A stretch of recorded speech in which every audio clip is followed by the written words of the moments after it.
નમસ્કાર વિદ્યાર્થી મિત્રો, આગળના સંસ્કૃતના ધોરણ 8ના પીરિયડમાં આપણે મમ પરિચય એટલે કે મારો પરિચય, આપણો પરિચય આપણે સંસ્કૃતમાં કોઈને આપવો હોય તો કઈ રીતે આપી શકાય એ વિશે ભણ્યા હતા. તો આજે આપણે પાઠ્યપુસ્તક ભણવાની શરૂઆત કરીશું.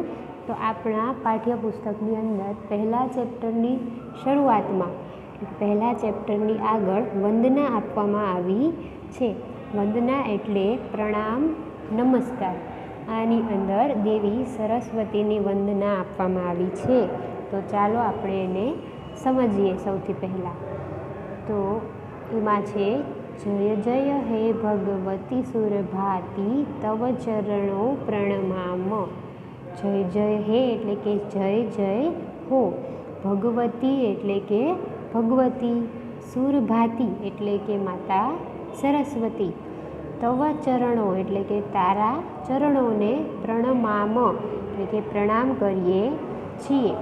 નાદ બ્રહ્મમયી જય વાગીશ્વરી શરણમ તે ગચ્છામ એટલે કે નાદ બ્રહ્મમયી એટલે કે નાદ બ્રહ્મયુક્ત, વાણીની દેવી એટલે કે વાગીશ્વરી એટલે કે વાણીની દેવી, શરણમ તે ગચ્છામ એટલે કે અમે તારે શરણે જઈએ છીએ.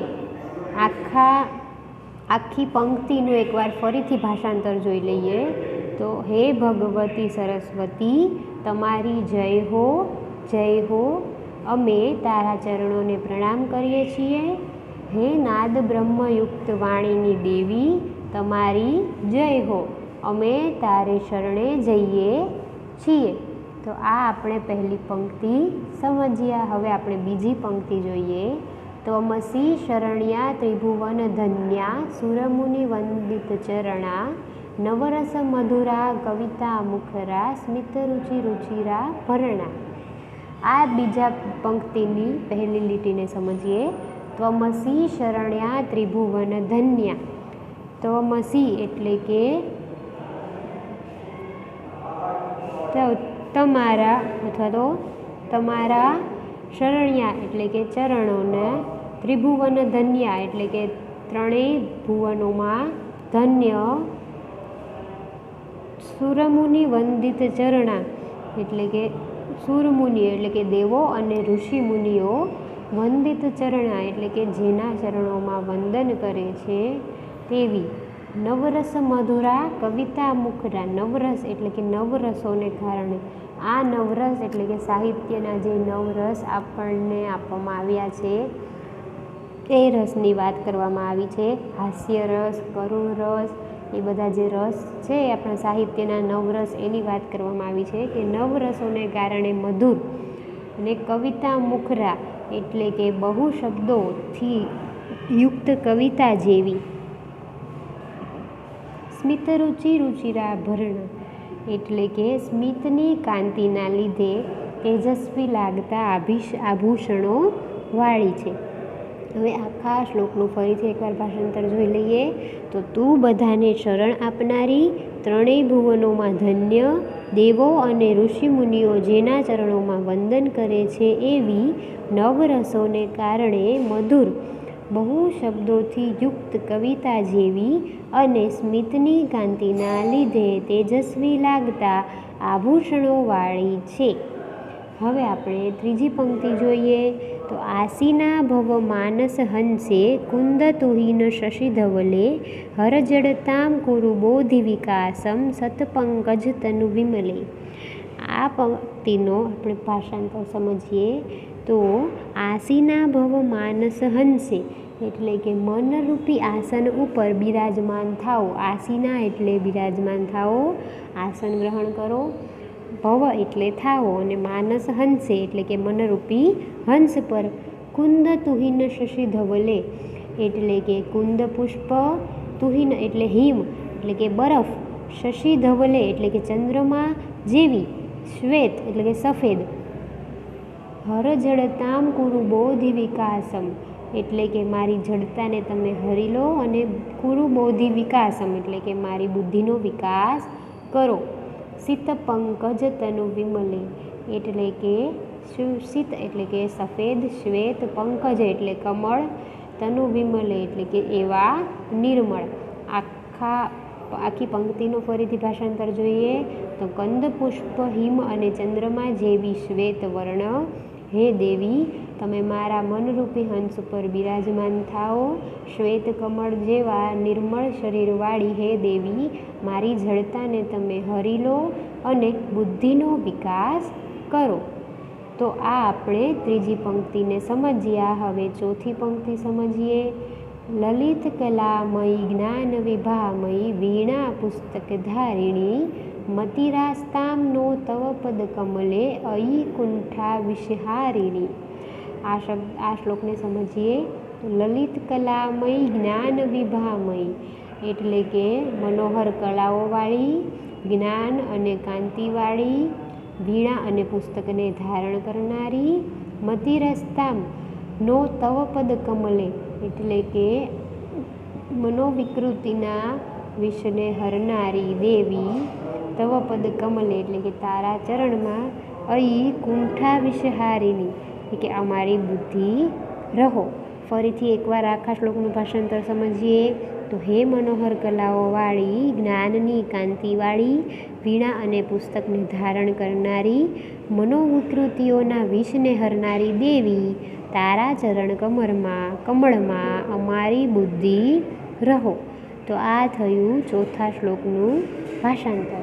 હવે આપણે એકવાર ફરીથી આખી કવિતાનું ભાષાંતર જોઈ લઈએ. જય જય હે ભગવતી સુરભાતી તવ ચરણો પ્રણમામઃ, નાદ બ્રહ્મમય જય વાગીશ્વરી શરણમ તે ગચ્છામઃ એટલે કે હે ભગવતી સરસ્વતી, તમારી જય હો, તમારી જય હો. અમે તારા ચરણોને પ્રણામ કરીએ છીએ. હે નાદ બ્રહ્મયુક્ત વાણીની દેવી, તમારી જય હો, અમે તારે શરણે જઈએ છીએ. બીજો શ્લોક જોઈએ આપણે. ત્વમસી શરણ્યા ત્રિભુવન ધન્યા સુરમુનિ વંદિત ચરણા, નવરસ મધુરા કવિતા મુખરા સ્મિતરુચિ રુચિરા ભરણા. આ શ્લોકનું ભાષાંતર જોઈએ. તું બધાને શરણ આપનારી, ત્રણેય ભુવનોમાં ધન્ય, દેવો અને ઋષિમુનિઓને જેના ચરણોમાં વંદન કરે છે એવી નવરસોને કારણે મધુર બહુ શબ્દોથી યુક્ત કવિતા જેવી અને સ્મિતની કાંતિને લીધે તેજસ્વી લાગતા આભૂષણોવાળી છે. હવે આપણે ત્રીજો શ્લોક જોઈએ તો આસીના ભવ માનસ હંસે કુંદ તુહિન શશી ધવલે, હર જડતામ કુરુ બોધિ વિકાસમ સિત પંકજ તનુ વિમલે. આનો આપણે ભાષાંતર જોઈએ તો કંદ પુષ્પ હિમ અને ચંદ્રમા જેવી શ્વેત વર્ણ હે દેવી, તમે મારા માનસરૂપી હંસ ઉપર બિરાજમાન થાઓ. શ્વેત કમળ જેવા નિર્મળ શરીરવાળી હે દેવી, મારી જડતાને તમે હરી લો અને બુદ્ધિનો વિકાસ કરો. હવે ચોથા શ્લોકનું ભાષાંતર જોઈ લઈએ ફરી એકવાર. તો લલિત કલામયી જ્ઞાન વિભામયી વીણા પુસ્તક ધારિણી, મતિરાસ્તામ નો તવ પદ કમલે અયી કુંઠા વિષહારિણી એટલે કે હે મનોહર કલાઓવાળી, જ્ઞાનની કાંતિવાળી, વીણા અને પુસ્તકને ધારણ કરનારી, મનોવિકૃતિઓના વિષને હરનારી દેવી, તારા ચરણ કમળમાં અમારી બુદ્ધિ રહો. હવે આપણે વંદના સમજ્યા પછી ચિત્રપદાની એકને સમજીએ. ચિત્રપદાની એકમાં સૌથી પહેલાં આપણને બે શબ્દો ઉપર આપવામાં આવ્યા છે. એમાંથી સૌથી પહેલું છે એશહ. એશહ એટલે આ, એટલે કે નજીકની વસ્તુઓ જ્યારે આપણે દર્શાવવી હોય ત્યારે આપણે એશહનો ઉપયોગ કરીએ છીએ. અને સહ એટલે કે તે, કે જ્યારે આપણે દૂરની વસ્તુઓ દર્શાવવી હોય ત્યારે આપણે સહનો ઉપયોગ કરીએ છીએ.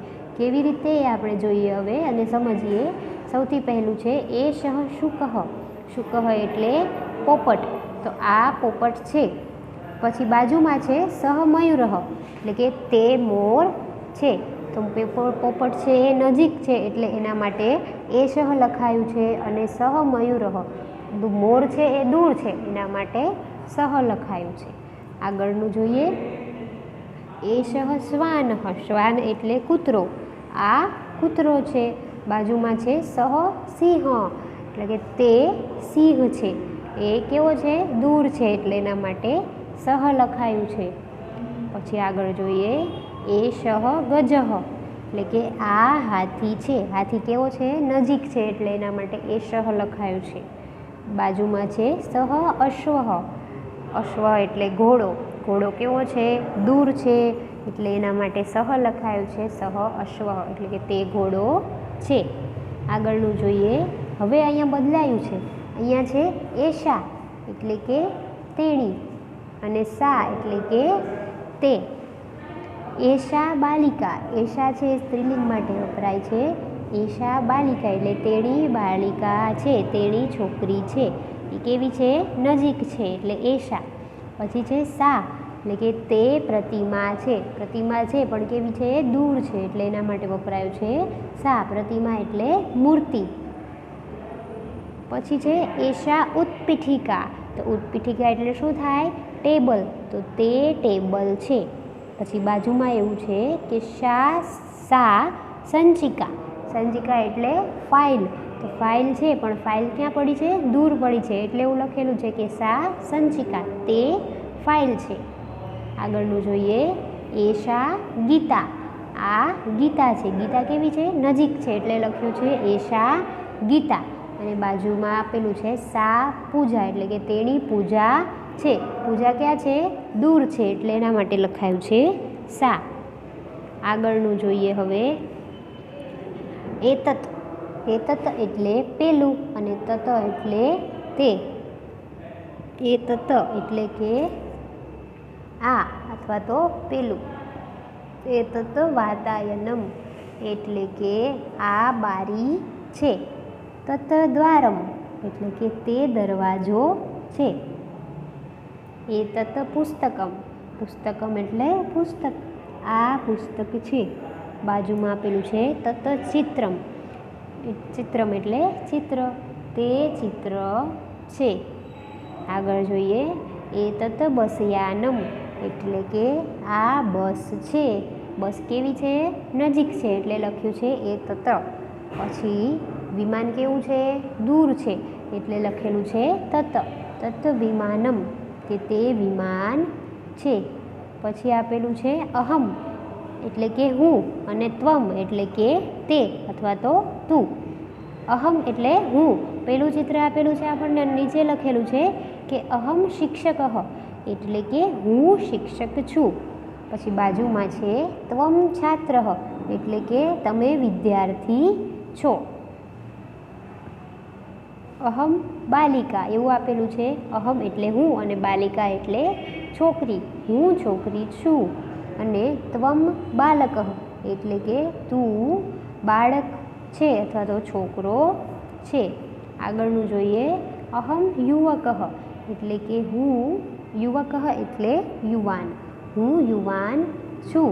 અને બાજુમાં આપેલું છે ત્વમ યુવતી એટલે કે તું યુવતી છે, તમે યુવતી છો. આપણે હવે આગળની ચિત્રપદાની જોઈશું.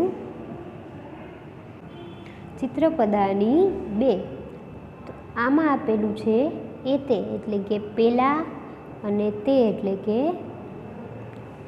એતે એટલે કે આ અને તે એટલે પેલા. અહીંયા બહુવચન માટે આપેલું છે એતે. એતે ગજાહા. અહીંયા એક હાથી નથી. એક હાથી હોય તો આપેલું હતું ગજઃ, પણ અહીંયા કેટલા? એક કરતાં વધારે. બહુવચન છે એટલે છે ગજાહા. તે એટલે આ હાથીઓ છે. પછી બાજુમાં આપેલું છે તે ગજાહા એટલે કે પેલા હાથીઓ છે. પહેલા ચિત્રમાં હાથીઓ કેવા છે? નજીક છે અને બીજા ચિત્રની અંદર દૂર છે, એટલે અહીંયા તે ગજાહા એવું લખેલું છે એટલે કે તે હાથીઓ છે, પેલા હાથીઓ છે. આગળના ચિત્રની અંદર એતે શશકાહ એટલે કે આ સસલાઓ છે. શશકઃ એટલે સસલું. સસલાનું બહુવચન એટલે શશકાહ. આ સસલાઓ છે. અને બાજુના ચિત્રની અંદર સસલાઓ છે પરંતુ કેવા છે? દૂર છે, એટલે લખેલું છે તે શશકાહ એટલે કે પેલા સસલાઓ છે. પછી છે નીચેના ચિત્રમાં એતે હંસાહ એટલે કે આ હંસો છે. હંસઃ એનું બહુવચનનું રૂપ છે હંસાહ. પછી બાજુમાં છે તે હંસાહ એટલે કે પેલા હંસો છે. આગળ જોઈએ, એતા અને તા આ બહુવચનનું રૂપ છે જે સ્ત્રીલિંગ માટે વપરાય છે. આગળનું જે આપણે જોયું એ તે અને તે એ પુલ્લિંગ માટે વપરાયું હતું. એતા મેષાહા એટલે કે આ ઘેટાઓ છે, અને બાજુમાં છે તે દૂર છે એટલે એમાં લખેલું છે તા મેષાહા એટલે કે પેલા ઘેટાઓ છે. આગળ જોઈએ, તા બાલિકાહા એટલે કે આ છોકરીઓ છે. એતાહા બાલિકાહા એટલે કે એતાહા મહિલાહા એટલે કે પેલી મહિલાઓ છે. આગળ જોઈએ, એતાહા ચટકાહા. ચટકા એટલે ચકલી, પણ અહીંયા એક ચકલી નથી, ઘણી બધી ચકલી છે એટલે એવું લખેલું છે એતાહા ચટકાહા એટલે આ ચકલીઓ છે. તો બાજુમાં લખેલું છે તા ચટકાહા એટલે કે તે ચકલીઓ છે. આગળ જોઈએ, એતાની પુસ્તકાની. અહીંયા એવું કહેવામાં આવ્યું છે કે આ પુસ્તકો છે. બાજુમાં છે તાની પુસ્તકાની એટલે કે પેલા પુસ્તકો છે. બાજુમાં આપેલું છે એતાની ચિત્રાણી એટલે કે આ ચિત્રો છે, ને એની બાજુમાં આપેલું છે તાની ચિત્રાણી એટલે કે પેલા ચિત્રો છે. પછી છે એતાની પાત્રાણી એટલે કે આ વાસણો છે. બાજુમાં છે તાની પાત્રાણી એટલે કે પેલા વાસણો છે. વાસણો છે પણ કેવા છે? દૂર છે. હવે છે વયમ અને યુયમ. વયમ એટલે અમે અને યુયમ એટલે તમે. વયમ એટલે અમે. વયમ શિક્ષિકાહા એટલે કે અમે શિક્ષિકાઓ છીએ. યુયમ સૈનિકાહા એટલે કે તમે સૈનિકો છો. આગળ જોઈએ, વયમ બાલકાહા એટલે કે અમે બાળકો છીએ. યુયમ બાલકાહા એટલે કે તમે બાળકો છો. આગળ જોઈએ, વયમ મહિલાહા એટલે કે અમે મહિલાઓ છીએ, અને યુયમ બાલિકાહા એટલે તમે છોકરીઓ છો, બાલિકાઓ છો. તો અહીંયા આપણે 2 ચિત્રપદાનીને સમજ્યા.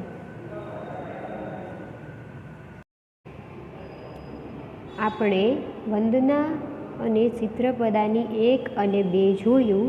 હવે આપણે એનું સ્વાધ્યાય પોથીના પ્રશ્નો અને જવાબ સાથે સમજવાના છીએ.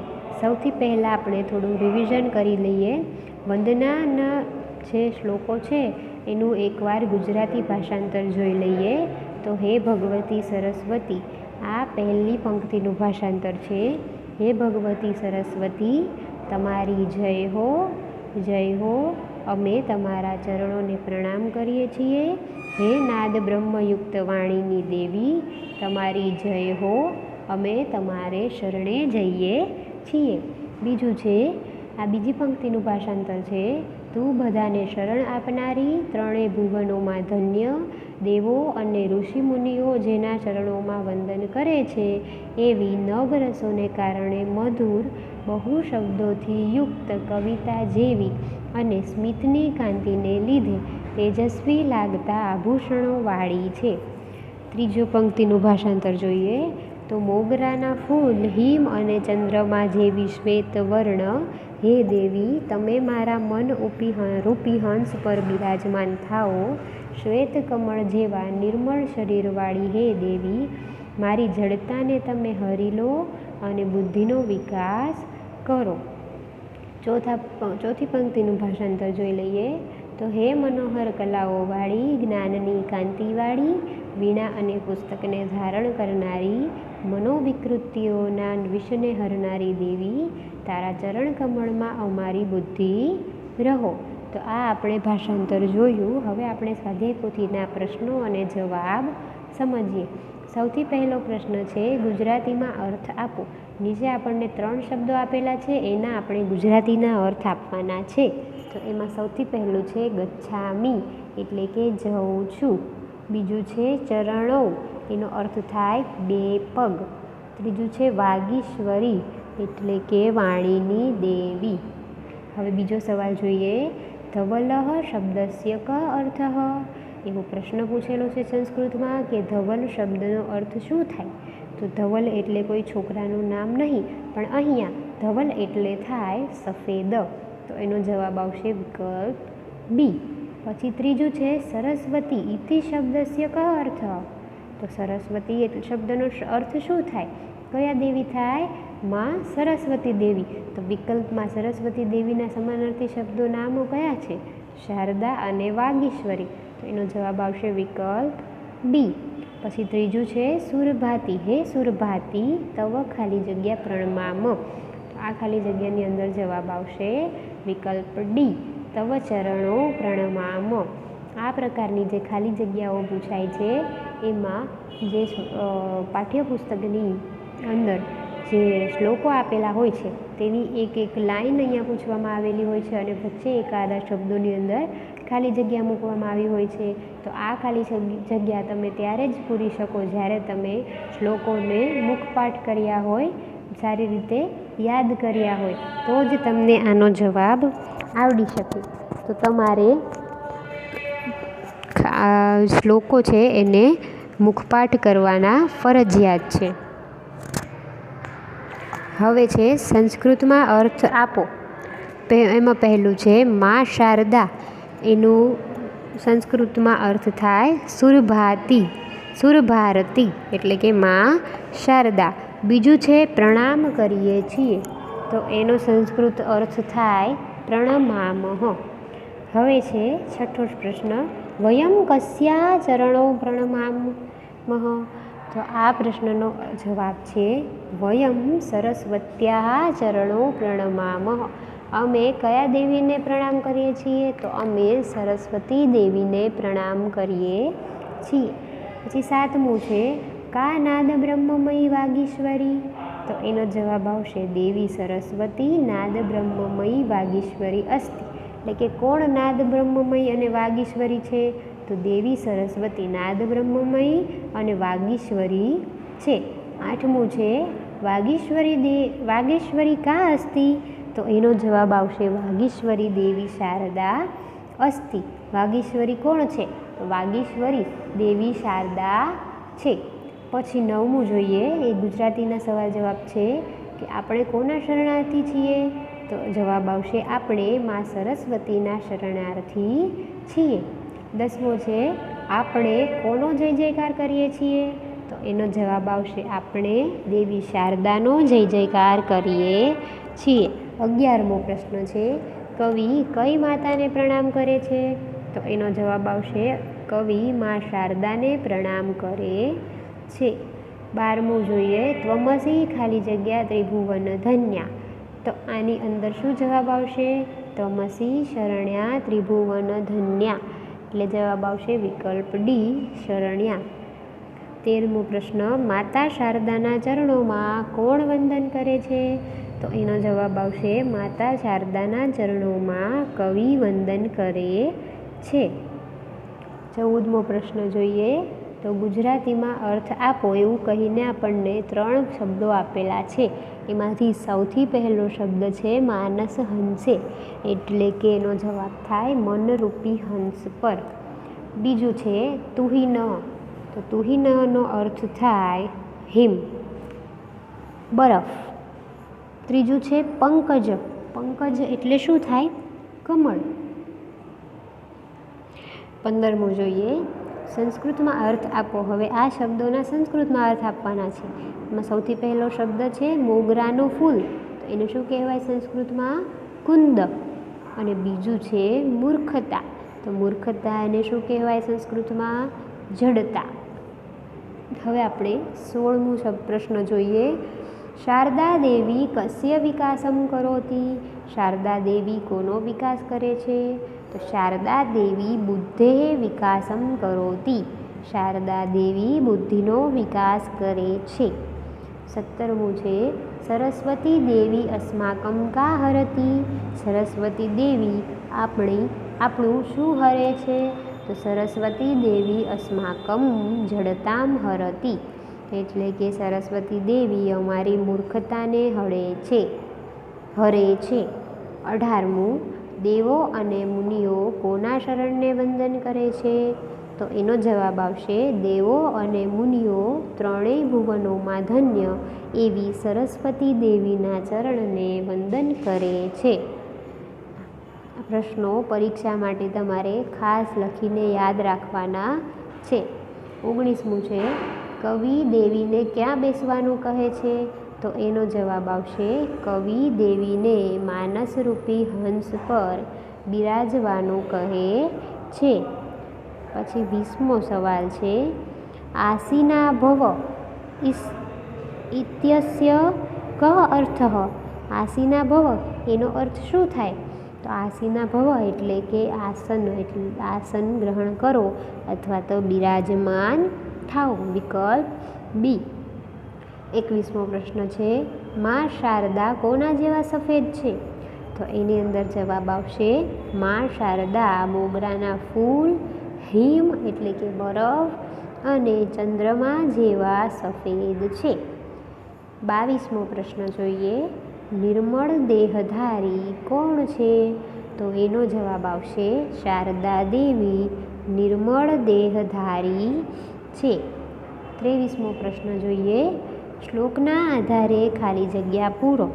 તો આવી ખાલી જગ્યાને પૂરવા માટે તમારે શ્લોક પાકા કરવા ફરજિયાત છે.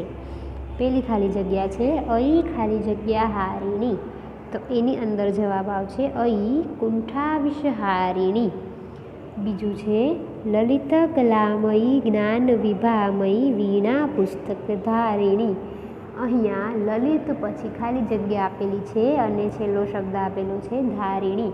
તો એની વચ્ચે આવશે કલામયી જ્ઞાન વિભામયી વીણા પુસ્તક. એનો જવાબ છે. હવે આપણે 24મો પ્રશ્ન જોઈએ, બુદ્ધિનો વિકાસ કોણ કરશે? તો બુદ્ધિનો વિકાસ શારદા દેવી કરશે. શારદા દેવી એટલે કયા દેવી? સરસ્વતી દેવી. 25મું છે, સંસ્કૃતમાં અર્થ લખો. આ શબ્દોના સંસ્કૃતમાં અર્થ લખવાના છે. સૌથી પહેલું છે એમાં મનોરમ્ય કળાઓવાળી. તો મનોરમ્ય કળાઓવાળી એટલે કેવી કહેવાય સંસ્કૃતમાં? સંસ્કૃતમાં કહેવાય લલિત કલામયી. બીજું છે ગ્રંથ. તો ગ્રંથને સંસ્કૃતમાં શું કહેવાય? પુસ્તકમ. પછી ત્રીજું છે પદ્મ. પદ્મને સંસ્કૃતમાં શું કહેવાય? પદ્મનો સમાનાર્થી શબ્દ છે કમળ અને કમળને સંસ્કૃતમાં કહેવાય પંકજ. તો આ તમારે ખાસ યાદ રાખવાનું છે. ચોથું છે ઝેર. તો ઝેરને સંસ્કૃતમાં શું કહેવાય? ઝેરને સંસ્કૃતમાં વિષ કહેવાય છે. 26મું છે, સાચા વિકલ્પ પર ખરું કરો. સુર ભારતી એટલે શું થાય? સારી ભારતી કે પછી વાણીની દેવી? તો એનો સાચો જવાબ છે વાણીની દેવી. બીજું છે કુંદહ એટલે શું થાય? મોગરાનું ફૂલ કે દડો? તો સાચો જવાબ છે મોગરાનું ફૂલ. ત્રીજું છે શશી. શશી એટલે શું થાય? સસલું કે ચંદ્રમા? શશી એટલે ચંદ્રમા. અને તનુ એટલે શું થાય? તણખલું કે શરીર? તો તનુ એટલે શરીર.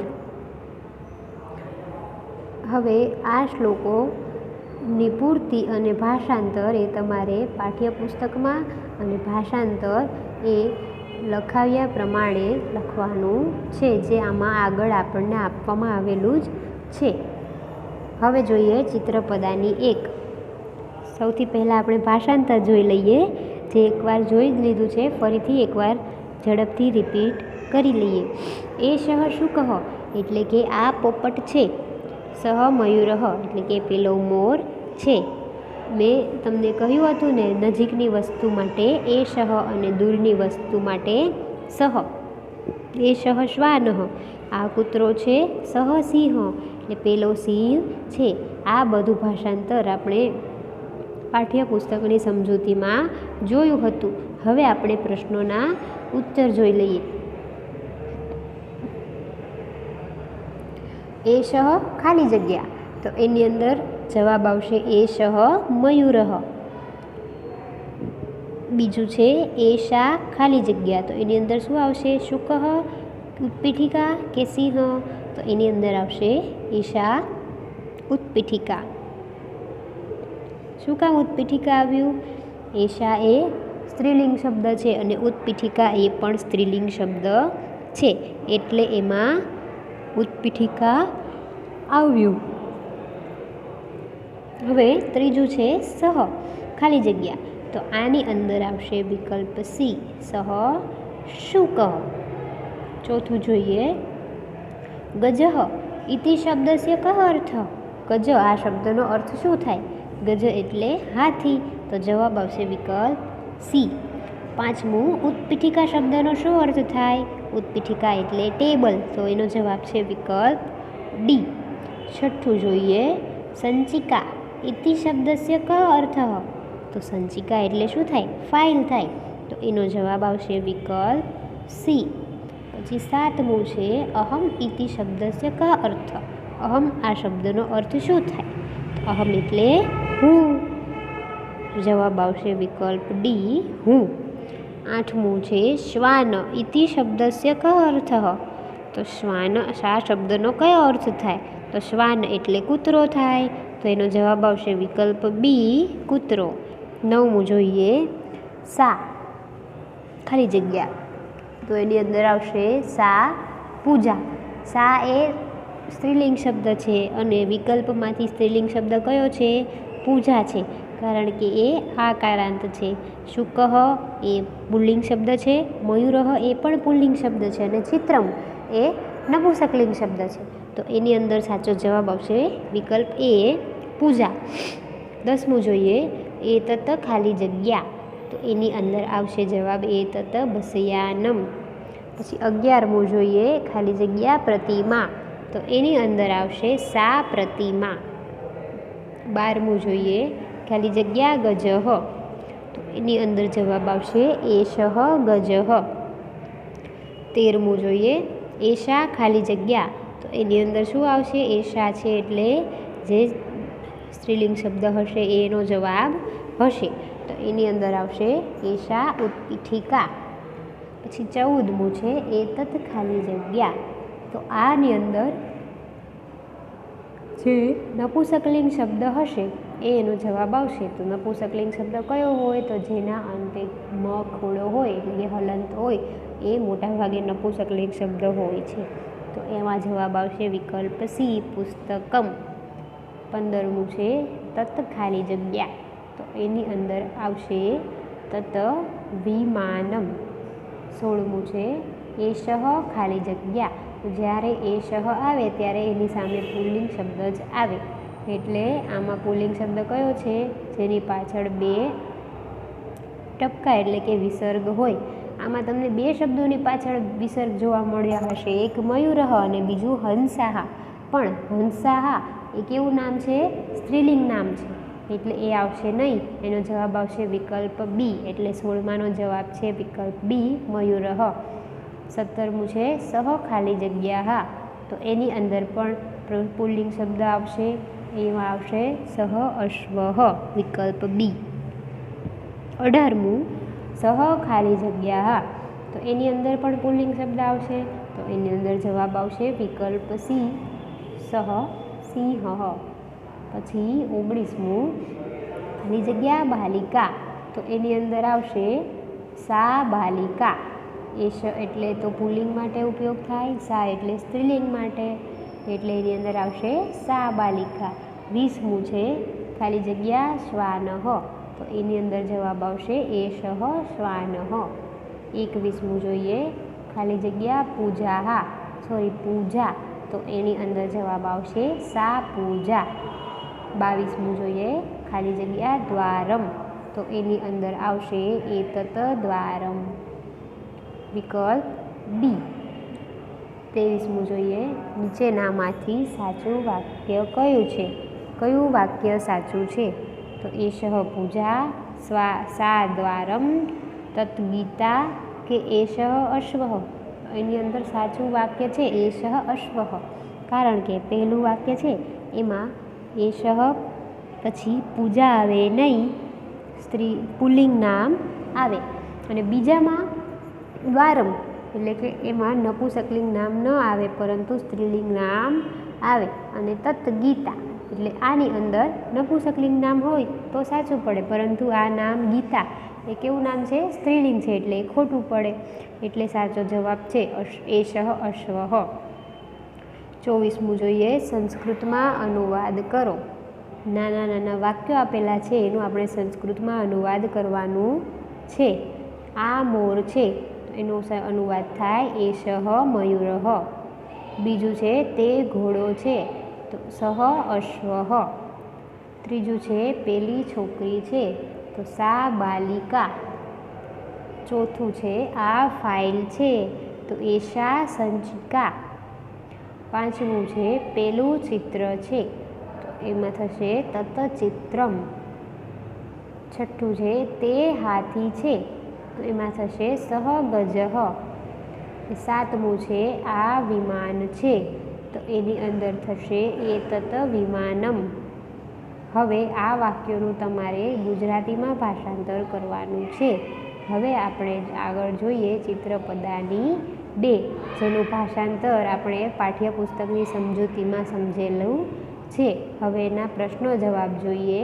સૌથી પહેલું છે એ તે ખાલી જગ્યા, તો એની અંદર જવાબ આવશે એ તે ગજાહા. બીજું છે ખાલી જગ્યા ચટકાહા, તો એની અંદર જવાબ આવશે એતાહા ચટકાહા.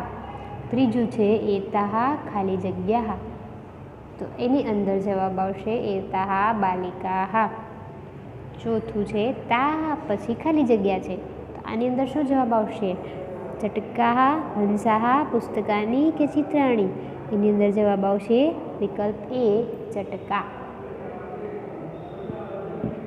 પાંચમું તાહા ઇતિ શબ્દસ્ય કઃ અર્થ? તા એક શબ્દનો અર્થ શું થાય? તે બધી, એટલે કે વિકલ્પ બી. છઠ્ઠું છે એતે શબ્દનો શું અર્થ થાય? એતે શબ્દનો અર્થ થાય આ બધા, વિકલ્પ એ. સાતમું છે એતાની શબ્દનો શું અર્થ થાય? એતાની શબ્દનો અર્થ થાય આ બધા, એટલે વિકલ્પ ડી, આ બધા. આઠમું જોઈએ વયમ ઇતિ શબ્દસ્ય કઃ અર્થ? તો વયમ એટલે અમે બધા, વિકલ્પ સી.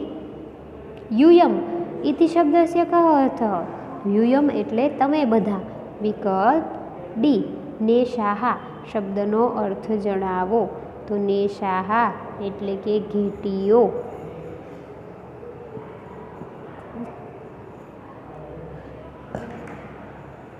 આગળ જોઈએ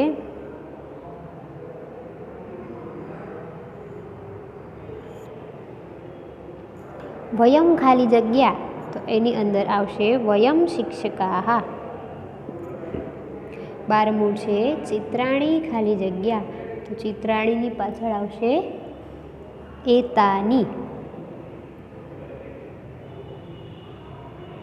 13મું જોઈએ તાની ખાલી જગ્યા, તો એની અંદર આવશે તાની પાત્રાણી. 14મું જોઈએ એતે ખાલી જગ્યા, તો એની અંદર આવશે એતે હંસાહા. 15મું જોઈએ તે ખાલી જગ્યા, તો એની અંદર આવશે તે શશકાહા. 16મું જોઈએ એતાહા ખાલી જગ્યા, તો એની અંદર આવશે જવાબ વિકલ્પ ડી એતાહા ચટકાહા. 17મું જોઈએ તે ખાલી જગ્યા, તો એની અંદર જવાબ આવશે વિકલ્પ બી તે ગજાહા. 18મું જોઈએ તા ખાલી જગ્યા, તો એની અંદર જવાબ આવશે તા અજાહા, વિકલ્પ એ. 19મું જોઈએ ખાલી જગ્યા હંસાહા, તો એની અંદર જવાબ આવશે એતે હંસાહા, વિકલ્પ એ. 20મું જોઈએ ખાલી જગ્યા મહિલાહા, તો એની અંદર જવાબ આવશે એતાહા મહિલાહા, વિકલ્પ ડી.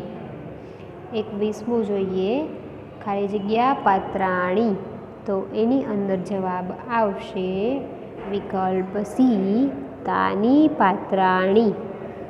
આગળનું જોઈએ તા ખાલી જગ્યા, તો એની અંદર જવાબ આવશે વિકલ્પ ડી તા મહિલાહા.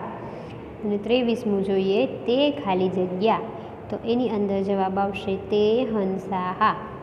હવે છે સંસ્કૃતમાં અનુવાદ કરો.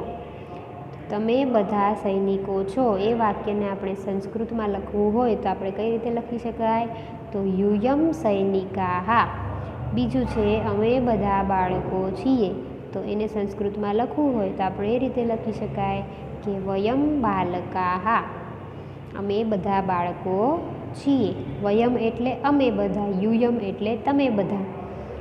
ત્રીજું, તમે બધી સ્ત્રીઓ છો એટલે કે યુયમ મહિલાહ. અને ચોથું, અમે બધી છોકરીઓ છીએ તો વયમ બાલિકાહ. હવે 25મું જોઈએ, સંસ્કૃત શબ્દો લખો. સંસ્કૃત શબ્દો લખવાનું છે. આ પુલ્લિંગ એક વચનમાં આપણે જ્યારે આ લખવું હોય ત્યારે આપણે શું લખીએ? એશઃ. પણ જો બહુવચનમાં લખવું હોય પુલ્લિંગ બહુવચનમાં તો એશઃની બદલે શું આવશે? એશાહ. હવે બીજું જોઈએ, તું, એને સ્ત્રીલિંગ એક વચનમાં કેમ લખાય? તો ત્વમ. પછી ત્રીજું જોઈએ અમે, તો એનું સંસ્કૃત શબ્દ થાય અમે એટલે વયમ, અને યુયમ એટલે તમે. હમણાં જ આપણે શીખ્યા ને, એટલે તમેમાં શું આવશે? યુયમ. પછી 5મું છે પેલું, તો એને શું કહેવાય સંસ્કૃતમાં? તત. હવે 6થું જોઈએ, સાચા વિકલ્પ પર ખરું કરો. તો સૌથી પહેલું છે શશકૌ, એટલે કે 2 સસલા કે ઘણા બધા સસલા? તો શશકૌ એટલે 2 સસલા, અને શશકાહ એટલે ઘણા બધા સસલા. બીજું છે ગજાહા, તો ગજાહા એટલે એક હાથી કે બધા હાથી? ગજાહા એટલે બધા હાથીઓ. ત્રીજું છે બાલકઃ, તો એક બાળક કે બધા બાળક? તો બાલકઃ એટલે એક બાળક. ચોથું છે બાલિકે, તો બાલિકે એટલે 2 છોકરીઓ. 5મું છે ચિત્રે, ચિત્રે એટલે 2 ચિત્રો. અને 6થું છે પાત્રાણી, એટલે કે બધા વાસણો. હવે જોઈએ વિરુદ્ધાર્થી શબ્દો લખવાના છે. અહીંયા ત્વમ એટલે કે તું, અને અહમ એટલે કે હું. અહમનો શબ્દ ત્વમનો વિરોધી શબ્દ છે અહમ. બીજું છે બાલક, તો બાલિકા. બાલક એટલે છોકરો, અને બાલિકા એટલે છોકરી. ત્રીજું છે તાની, તો એતાની. અને ચોથું છે છાત્રા, તો શિક્ષિકા. છાત્રા એટલે વિદ્યાર્થી, અને શિક્ષિકા એટલે શિક્ષિકા, શિક્ષક. 28મો પ્રશ્ન, બહુવચન લખો. હવે આ શબ્દોનું આપણે બહુવચન લખવાનું છે. તો પેલું છે બાલિકા, તો બાલિકાહ. બીજું છે શ્વાનઃ, તો શ્વાનાહ. ત્રીજું છે ફલમ, તો ફલાની. અને ચોથું છે સૈનિકઃ, તો સૈનિકાહ. 29મો પ્રશ્ન જોઈએ, આપેલા શબ્દોનું પુલ્લિંગ, સ્ત્રીલિંગ અને નપુંસકલિંગમાં વર્ગીકરણ કરો. આપણે આ 3 શબ્દો જે છે એનું વધારે ડિટેલમાં આગળના જે લેક્ચર હતો આપણો મમો પરિચય લખ્યું હતું ત્યારે વધારે ડિટેલમાં સમજ્યા હતા કે કઈ રીતે શબ્દ પુલ્લિંગ થાય, કઈ રીતે શબ્દ સ્ત્રીલિંગ છે આપણે જાણી શકીએ, અને કઈ રીતે એ શબ્દ નપુંસકલિંગ છે એ પણ આપણે જાણી શકીએ. તો બસ એનો જ ઉપયોગ કરીને આના જવાબ આપણે લખવાના છે. તો પુલ્લિંગ શબ્દોમાં કયા કયા શબ્દો આવશે? તો બાલકઃ, ગજઃ, મયુરઃ, શુકઃ, શિક્ષકઃ, અશ્વઃ અને હંસઃ. આ બધા જે શબ્દો છે એ પુલ્લિંગ શબ્દો છે. કઈ રીતે ખબર પડી આપણને? તો આ બધા શબ્દોની પાછળ 2 ટપકા એટલે કે વિસર્ગ આપેલા છે. હવે સ્ત્રીલિંગ શબ્દો જોઈએ. તો સ્ત્રીલિંગ શબ્દો છે ચટકા, અજા, મહિલા અને ગીતા. તો આ બધા જે શબ્દો છે એને તમે જ્યારે બોલ્યા હશો ત્યારે એને અંતમાં એટલે કે એ શબ્દના છેલ્લે તમે આ બોલ્યા હશો, એટલે કે આ જે શબ્દો છે એ આકારાંત શબ્દો છે, એટલે એ સ્ત્રીલિંગ શબ્દો છે. અને હવે નપુંસકલિંગ શબ્દોમાં જોઈએ તો પાત્રમ, ચિત્રમ, પુષ્પમ, દ્વારમ.